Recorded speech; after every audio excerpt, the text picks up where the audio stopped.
অবৈধ একটা কাজ জাতীয় সংসদে আমাদের কাছে কাগজ প্লেস করেছে কে? যারা প্লেস করেছে তাহলে তাদেরকে তো আগে আইনের আওতায় নিয়ে আসা উচিত। এই অবৈধ প্ররোচনা আমাদেরকে কে দিয়েছেন?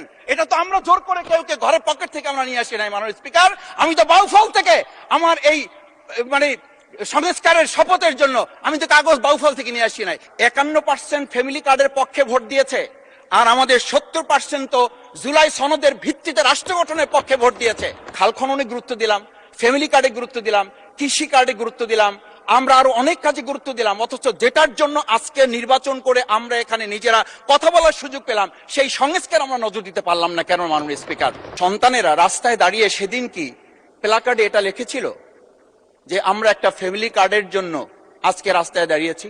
মোহাম্মদ শফিকুল ইসলাম, 112, পটুয়াখালী। আপনার সময় 7 মিনিট। সময়ের মধ্যে 7 মিনিটের মধ্যে অনুগ্রহ করে শেষ করবেন।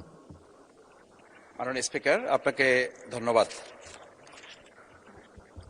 একটা গল্প দিয়ে একটু শুরু করতে চাই মাননীয় স্পিকার।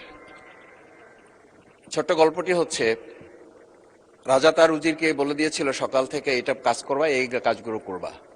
উজির বলেছিল যে আমাকে যে কাজগুলো বলেন কোনটা কখন গুরুত্বপূর্ণ কোনটা ছুটে যায় তার চেয়ে আপনি আমাকে একটা তালিকা করে দিলে ভালো হয়। একটা তালিকাও করে দিয়েছিল।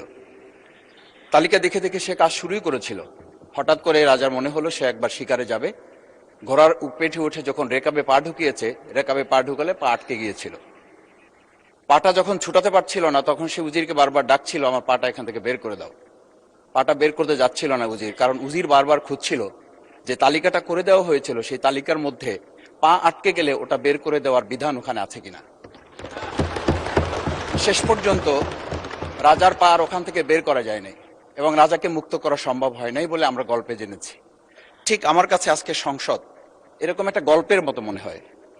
আমরা জুলাই সনদে যখন আমাদের 4 বছরের সন্তানরা জীবন দিয়েছে, আমরা যখন দেখেছি বিগত 17 বছর উন্নয়নের কথা বলে আমাদের নির্বাচনকে ভুলে দেওয়া হয়েছিল, আবার বিগত 1.5 বছর আমরা লক্ষ্য করলাম যে সে সময় আমরা কেউ কেউ নির্বাচন এবং নির্বাচন বলে বলে আমরা আমাদের মাথা থেকে বিচার এবং সংস্কারটাই ভুলে দিয়েছিলাম।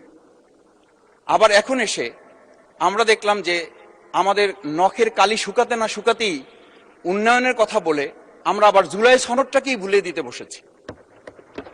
আমি খুবই বিব্রত হই যে আমাদের সন্তানেরা রাস্তায় দাঁড়িয়ে সেদিন কি প্ল্যাকার্ডে এটা লিখেছিল যে আমরা একটা ফ্যামিলি কার্ডের জন্য আজকে রাস্তায় দাঁড়িয়েছি।